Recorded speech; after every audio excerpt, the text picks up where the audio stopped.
Bonjour tout le monde, bienvenue dans une nouvelle vidéo, j'espère que vous allez bien. Avant de commencer la vidéo en tant que telle, je voulais juste prendre le temps de vous remercier pour tous ceux qui m'ont écrit suite à ma vidéo de fête de 22 ans.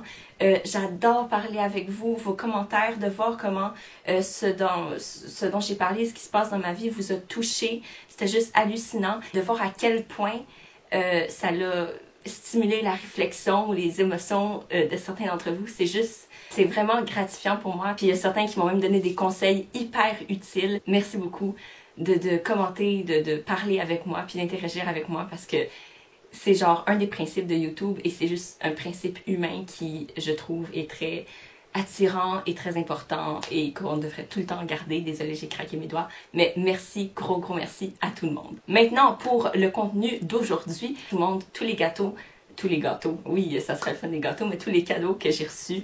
Et voilà, c'est 90% des livres. Donc, je pense que c'est très pertinent. Alors, sans plus tarder, on y va. Je vais commencer par ceux que moi, je me suis acheté parce que c'est moins excitant que la surprise que j'ai eue moi aussi de recevoir des livres auxquels je m'attendais pas. Bref, en fait, la plupart d'entre eux, je les ai achetés à la librairie universitaire. Et lui, je l'ai pris juste parce que l'auteur a le même prénom que moi, même si c'est un homme, parce que en anglais, on peut s'appeler Evelyn, pas de E.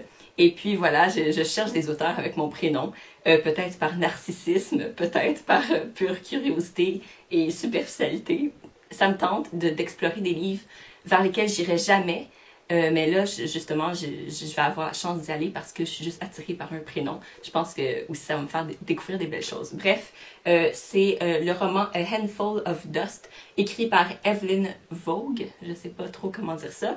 Et puis, c'est un roman qui se déroule pendant les années folles. Et puis, dans ce roman-là, justement, on va parler d'un mariage qui va tranquillement comment on dit ça là, quand ça devient en poussière, qui va tranquillement se décomposer en poussière ou quelque chose. Dans le fond, le mariage qui s'écroule, c'est une symbolique de la désintégration de la société. Ça m'intéresse beaucoup cette époque-là, donc j'ai vraiment hâte de lire celui-là, puis je pense que ça pourrait être très intéressant. Et en plus, c'est les éditions Penguin Modern Classic et j'adore leur couverture. Ensuite, je me suis prise un roman graphique, dites-moi si je me trompe.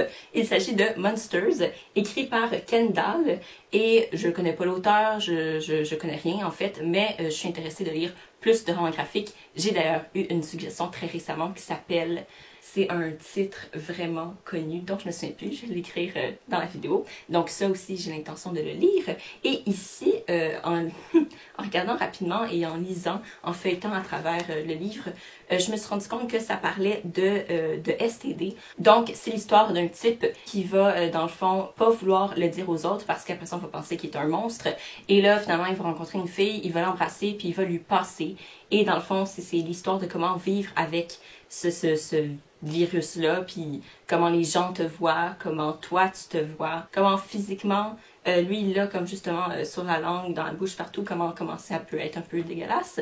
Fait que bref, je trouve ça très éducatif et en plus, l'auteur semble être assez drôle dans son écriture de ce truc-là parce que ben, les quelques passages que j'ai lus, ben, il y a de l'humour là-dedans, c'est intéressant. Fait qu'à l'intérieur, c'est en noir et blanc.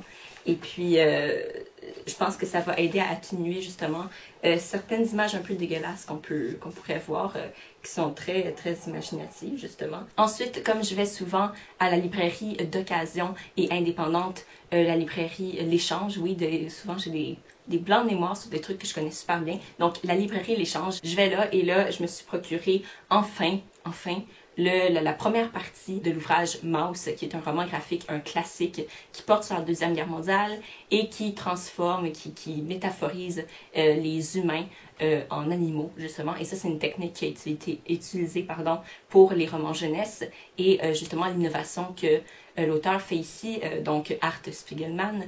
L'innovation, c'est qu'il va prendre ce procédé qu'on associe à la jeunesse et il va le mettre dans une histoire pour adultes.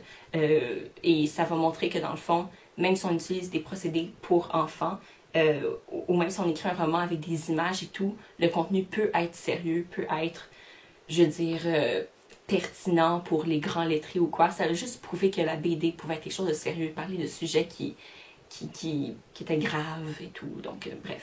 petit topo. J'ai déjà lu l'ouvrage, donc là je l'ai trouvé à 9 $.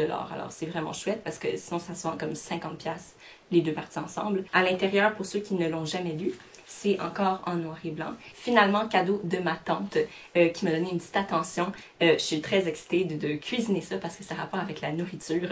Donc, il s'agit d'un livre pour faire des smoothies. La couverture est vraiment mignonne. Et à l'intérieur, ce que j'ai beaucoup apprécié, parce que je suis pas une grande cuisinière de recettes complexes, disons, ben à l'intérieur, justement, les recettes sont simples, les ingrédients sont accessibles, faciles à trouver.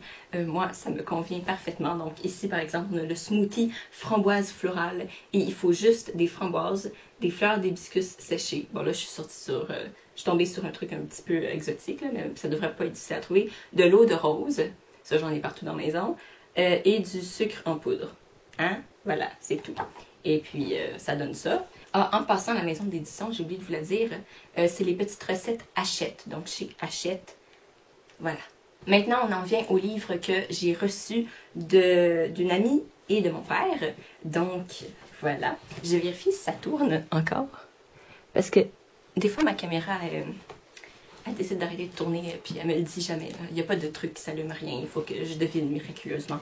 Bref, voilà, j'ai commencé par celui de mon ami. Donc, il s'agit d'un roman policier de Fred Vargas et il s'agit de L'Armée furieuse. Moi, j'ai lu L'Homme au cercle bleu. J'ai lu Les Jeux de l'amour et de la mort. C'est pas mal ça. Fait que je suis vraiment contente d'avoir L'Armée furieuse. Comme vous savez, je suis pas une grande lectrice de romans policiers. J'en lis vraiment pas souvent. Mais quand je tombe sur des bons romans policiers, j'aime ma lecture, puis je les garde dans ma bibliothèque. Voilà, je sais pas de quoi ça parle, j'ai pas envie de le savoir tout de suite, parce que de toute manière, avec mes lectures d'école, j'ai pas le temps de me plonger là-dedans tout de suite. Mais moi, je lis Blouse à fleurs, Commissaire, Chevauché, Bocage normand, Hors de bec, Église, Crime atroce. Voilà, ça va être un résumé comme ça. Maintenant, pour les 3 livres que mon père m'a procurés. Le premier, chaque livre a une signification... je veux dire, il y a comme pas un inside, là, mais il y a une signification, un lien avec moi et c'est pour ça que je les ai pris, donc, entre moi et mon père. Donc, le premier, c'est un roman d'une auteure féministe. Ça va être le premier roman fictionnel, mais d'une auteure féministe que je vais lire de ma vie et c'est à cause de mon père.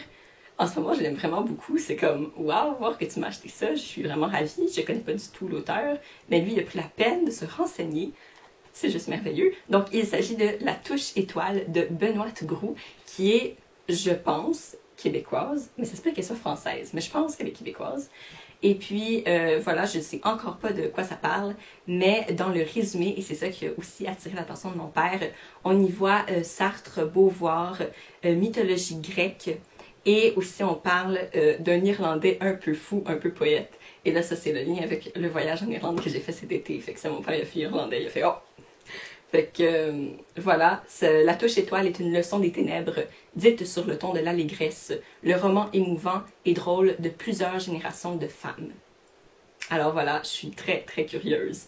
Je vais vous dire que j'ai hâte de lire chaque livre que je vais vous présenter, c'est le cas, mais ça ne veut pas dire que je vais les lire maintenant à cause de l'école. Ensuite, j'ai reçu Siddhartha de Hermann Hesse, ou S, je ne sais pas comment le prononcer. Oui, vous êtes pas fou, je vous l'ai déjà présenté parce que je l'ai acheté, mais je l'ai pas dit à mon père quand je l'ai reçu, hein, parce que je veux dire, c'est une très belle attention, fait que je vais juste finir par donner l'autre puis garder la version neuve. Mais je suis vraiment heureuse qu'il me l'aille. Qu'il ait pensé à me donner ça parce qu'effectivement, ça m'intéresse. Et ici, on parle de la vie de Siddhartha. Puis j'ai entendu dire aussi qu'il va faire un lien entre lui-même et Siddhartha et que c'est un merveilleux livre. Et finalement, ça c'est un inside entre mon père et moi. Mon père s'est mis dans la tête, après un voyage à Paris, de me faire lire toute la comédie humaine de Balzac. Pour ceux qui ne savent pas c'est quoi la comédie humaine de Balzac, c'est l'univers romanesque que Balzac, auteur français décédé il y a longtemps, a écrit. Et puis, il s'agit de centaines de livres qui n'est pas une série de livres, qui est juste un amoncellement de romans avec des personnages qui se retrouvent dans un livre puis dans l'autre et tout. Fait que ça crée un univers. Ça prendrait plus qu'une vie lire tous les romans de la comédie humaine de Balzac. Ben mon père...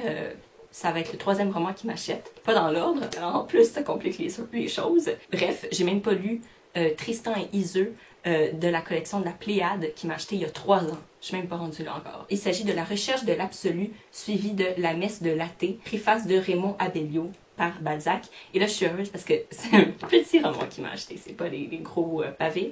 Donc, peut-être que je vais pouvoir faire honneur au cadeau de mon père un peu plus tôt. Pourquoi il a pris lui parmi les autres? Parce qu'il a vu Riche flamand, alchimie, chimie, découvrir l'unité de la matière, puis c'est un truc un petit peu mystique qui m'intéresse, justement. Voilà, c'est un homme qui va être à la recherche de l'absolu, qui va faire de l'alchimie. Cool! Finalement, les deux derniers trucs que je vais vous montrer, c'est plus des livres, là, on est sorti de ce domaine-là. Alors, je vais commencer parce que ma petite sœur m'a donné, en collaboration avec ma mère, qu'ils ont trouvé au Winners, qui est une boutique très intéressante au Québec, le Winners. C'est comme une boutique qui ramasse tous les vêtements de marque ou les objets de marque, puis qui réduit les prix.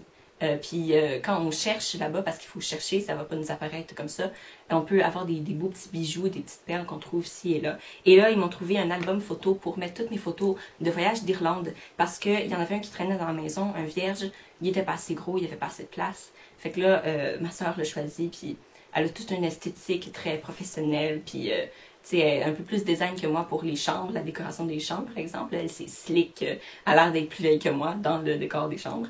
Donc là, voilà. Elle m'a pris un album en simili-bois parce que j'aime le bois, mais noir et gris, voilà.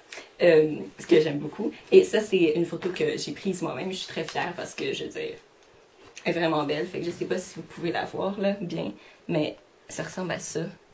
Et puis, il est vraiment gros, il reste encore de la place, et ça, j'en suis ravie parce que comme je suis allée aussi, je suis allée où après l'Irlande? J'ai été à Mont-Tremblant avec ma famille, puis j'étais à New York aussi, alors je vais pouvoir comme insérer mes photos de ces voyages-là. Puis ça ressemble à ça, l'intérieur, qui est très très gros. Donc je suis vraiment contente, ça va faire des beaux souvenirs pour quand je vais être plus vieille. Je pense que ça va être ma nouvelle passion, faire les albums photos. Dès que je suis revenue, j'ai eu l'urgence de tout mettre dans un album photo, de tout imprimer mes photos parce que j'ai tellement peur de tout perdre. J'ai besoin d'avoir une version papier des choses.